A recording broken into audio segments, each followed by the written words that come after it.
हम हर महीने में ज़रूर ग्रो कर रहे हैं देखा जाए तो, भले ही वो टेक्नोलॉजी हो, डिजिटलाइजेशन हो, आर्टिफिशियल इंटेलिजेंस हो। बट एक चीज़ अभी भी है जिस पे बहुत सारे लोग अभी भी बात करने से हिचकते हैं, women's health, about their body, about periods और मेंस्ट्रुअल साइकिल।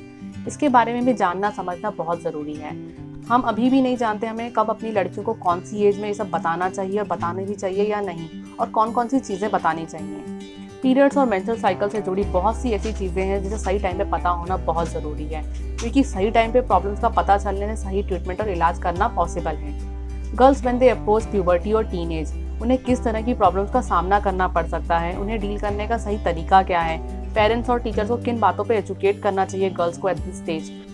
आज की वीडियो में हम बात करेंगे the most common and the important fact जो कि हर लड़की को उसके पीरियड स्टार्ट होने से पहले पता होना चाहिए। So before going ahead, I welcome you all to my channel health by choice.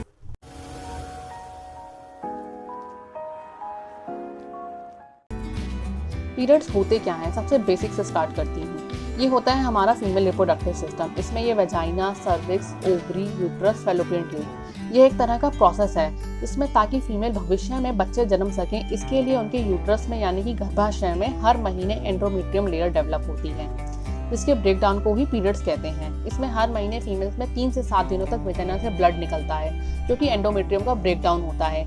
Periods hormone के लेवल्स में चेंजेस की वजह से महीने में किसी पर्टिकुलर डेट को होते हैं, जो कि हर वुमेन में वेरी करता है। पीरियड स्टार्ट होते हैं 10 से 15 साल की एज में और इसकी साइकिल 28 से 35 दिन तक हो सकती है। वेजाइनल ब्लीडिंग और पीरियड्स के लिए आप सैनिटरी पैड, टैम्पून्स और मेंस्ट्रुअल कप यूज कर सकते हो। पीरियड स्टार्ट होने से पहले लगभग 1-2 दिन पहले आपको मसल क्रैम्प्स होने लगते हैं, जिससे पेन होता है। किन बातों पे आपको ध्यान देना चाहिए when you are in your puberty और आपको मेंस्ट्रुअल साइकिल स्टार्ट हो चुकी है? सबसे पहले, अगर आप 15 के हो गए हो एंड आपको अब तक पीरियड स्टार्ट नहीं हुए हैं। सेकंड चीज, रेगुलर आपको हर महीने पीरियड्स ना हो रहे हों, दैट मीन्स आपके पीरियड्स स्किप हो रहे हों। थर्ड, बहुत ज़्यादा पेन होता हो आपको पीरियड्स के टाइम पे। बहुत ज़्यादा पेन होना बिल्कुल भी नॉर्मल नहीं है, इसको बिल्कुल भी इग्नोर नहीं किया जा सकता है। फोर्थ है, अगर आपको पीरियड्स के टाइम पे बहुत ज़्यादा ब्लीडिंग होती है। फिफ्थ, अगर आपके पीरियड 7 दिन से ज़्यादा तक रहते हैं। ऐसे केसेस में जल्द से जल्द आपको डॉक्टर को दिखाना चाहिए। अब हम बात करते हैं the most common problem the girls face and they don't know even what they are. First is vaginal discharge. ये एक तरह का फ्लूइड होता है जो कि आपकी वेजाइना से निकलता है। आपने बहुत बार अपने अंडरवियर में या टिश्यू वाइप करते समय देखा होगा। इसका पर्पस होता है वेजाइना को मॉइस्चराइज रखने में, डेड सेल्स को रिमूव करके उसे क्लीन करने में। ये हेल्प करता है आपके इन्फेक्शन से फाइट करने में एंड उन इन्फेक्शंस को प्रिवेंट करने में। ये नॉर्मल कब होता है और कब ये एबनॉर्मल हो जाता है, इसका पता कैसे चले? इसका normal colour, texture and amount change होता रहता है ड्यूरिंग योर पीरियड और मेंस्ट्रुअल साइकिल। नॉर्मल ये जब होता है जब ये थिन एंड लिटिल स्टिकी हो, इतना ज़्यादा अमाउंट में ना निकल रहा हो, आपको पीरियड्स आने और बंद होने के बाद ही हो, पूरे महीने ना हो, and white end of white and transparent colour का हो, दैट इज नॉर्मल, और इसमें ज़्यादा स्मेल ना आ रही हो आपको। इसके अलावा अगर लगता है इसमें ज़्यादा स्मेल आ रही है, कलर चेंज हो रहा है इसका, जैसे कि ग्रेइश, ग्रीनिश, येलोइश, समथिंग पस जैसा, टेक्सचर जैसे कि फॉमी जैसा हो रहा हो, थिक चीज़ जैसा, इसके साथ साथ आपको वेजाइना में ईचिंग और बर्निंग फील हो रही हो, स्वेलिंग और रेडनेस हो रही हो, वेजाइनल ब्लीडिंग हो रही हो other than your menstruation time, then आपको ज़रूर डॉक्टर को दिखाना चाहिए। वेजाइनल डिस्चार्ज काफ़ी रीजन्स की वजह से हो सकते हैं, जैसे कि east infection most common, bacterial and fungal infection and और कुछ रीजन जिसकी हम आगे वीडियो में बात करने वाले हैं। यूटीआई यानी कि यूरिनरी ट्रैक्ट इन्फेक्शन। आपको पता है इसके 10 मिलियन केसेस आते हैं पर ईयर। टाइम पे एंड ढंग से ट्रीट ना किया गया तो ये काफ़ी हार्मफुल हो सकता है। यूरिनरी ट्रैक्ट इन्फेक्शन होता है यूरिन यानी कि मूत्र, एंड यूरिनरी ट्रैक्ट इन्फेक्शन मतलब कि जिस जगह के थ्रू आपकी बॉडी से यूरिन पास होता है वहाँ का इन्फेक्शन।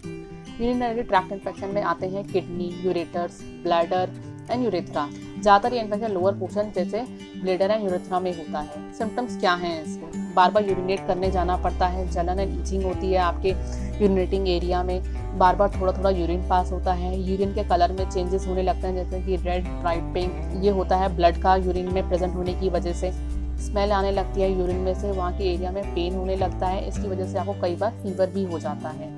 ये जनरली बैक्टीरिया के आपके यूरिनरी ट्रैक्ट में घुसने की वजह से होता है, जो कि वहाँ पे मल्टीप्लाई करने लगता है।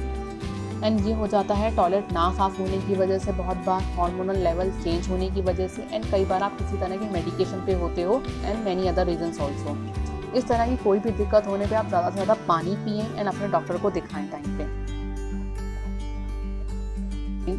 Painful and heavy bleeding periods. लोगों का मानना है कि पीरियड्स के टाइम पे पेन तो एंड ब्लीडिंग तो होती ही है, बट पेन अगर बहुत ज़्यादा इंटेंस है एंड ब्लीडिंग बहुत ज़्यादा है तो ये बिल्कुल भी नॉर्मल नहीं है। किसी किसी का फ्लो 2 दिन में ही होता है, किसी किसी का फ्लो हफ्ता भर भी रहता है, किसी किसी का फ्लो कम भी होता है, किसी का ज़्यादा एंड किसी का बहुत ज़्यादा भी होता है। पेन कभी कम, ज़्यादा और बहुत ज़्यादा भी हो सकता है। हैवी ब्लीडिंग अगर आपका 1 घंटे ही पैड्स टेम्परिंग सोक हो जाते हैं तो ये बिल्कुल नॉर्मल नहीं है।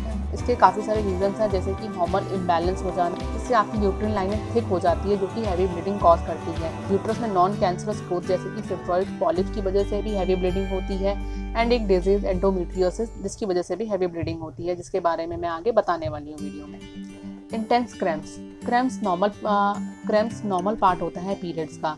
ये होता है यूट्रिन कॉन्ट्रैक्शन की वजह से। ये जनरली स्टार्ट होता है 1 से 2 दिन पहले पीरियड्स के स्टार्ट होने से एंड नॉर्मली 2 से 4 दिन तक रहता है। कई वुमेन्स में ये पेन बहुत ज़्यादा होता है जिसे डिसमेनोरिया कहते हैं। ये बिल्कुल भी नॉर्मल नहीं है। इसके पीछे के रीजंस होते हैं जैसे कि फिब्रॉइड्स हो जाना यूट्रस में, endometriosis, pelvic inflammatory disease, stress होना एंड PCOS यानी कि पॉलीसिस्टिक ओवेरियन सिंड्रोम की वजह से। एंडोमेट्रियोसिस काफ़ी ही सीरियस कंडीशन है ये। मैंने अभी आपको बताया ये heavy bleeding and heavy pain cause करती है and 1 in every 10 women is suffering from this. Endometriosis एक तरह का डिसऑर्डर है जिसमें आपके यूट्रस में जो एंडोमेट्रियम लेयर बनती है हर महीने, जो कि पीरियड्स के रूप में वॉश हो जाती है आपकी बॉडी से। एंडोमेट्रियोसिस के केस में एंडोमेट्रियम लेयर आपके यूट्रस के ऊपर बनने लगती है एंड काफ़ी केसेस में ये ओवरी के ऊपर भी बनती है। इससे आपको स्वेलिंग हो जाती है, पेल्विक एरिया में इन्फेक्शन हो जाता है, पेल्विक एरिया में पेन होने जैसे सिम्टम्स होने लगते हैं। इसके अलावा painful period, cramps and infertility भी हो सकती है। एंडोमेट्रियोसिस का अभी तक कोई क्योर नहीं है, बट इसके सिम्टम्स को मैनेज किया जा सकता है मेडिसिन से। Medical and surgical options available हैं, काफ़ी सारी थेरेपी इसके लिए मौजूद है। इसके 4 स्टेजेस होते हैं, minimal, mild, moderate and severe. Generally ये 25 से 40 साल की फीमेल्स में देखने को मिलता है, बट सिम्टम्स प्यूबर्टी में ही स्टार्ट हो जाते हैं। नाउ PCOS यानी कि पॉलीसिस्टिक ओवेरियन सिंड्रोम, ये वो कंडीशन है जिसमें वुमेन्स की बॉडी में हार्मोन लेवल इफेक्ट होता है। इसमें वुमेन की बॉडी में नॉर्मल मैन हार्मोन जो प्रोड्यूस होता है उससे ज़्यादा मैन हार्मोन प्रोड्यूस होने लगता है एंड इस हार्मोनल इम्बैलेंस की वजह से पीरियड्स स्किप होने लगते हैं एंड लेटर इनफर्टिलिटी जैसी प्रॉब्लम हो सकती है।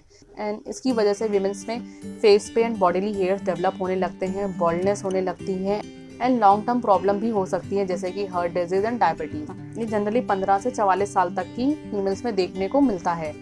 बहुत सारी वुमेन्स में ये प्रॉब्लम होती है पर उन्हें पता भी नहीं होता है। PCOS बेसिकली वुमेन्स की ओवरीज को अफेक्ट करता है जिसमें से एग रिलीज होता है हर महीने, जो कि हार्मोन प्रोड्यूस करती है ईस्ट्रोजन एंड प्रोजेस्टेरोन एंड जो कि मेंस्ट्रुअल साइकिल को रेगुलेट करता है।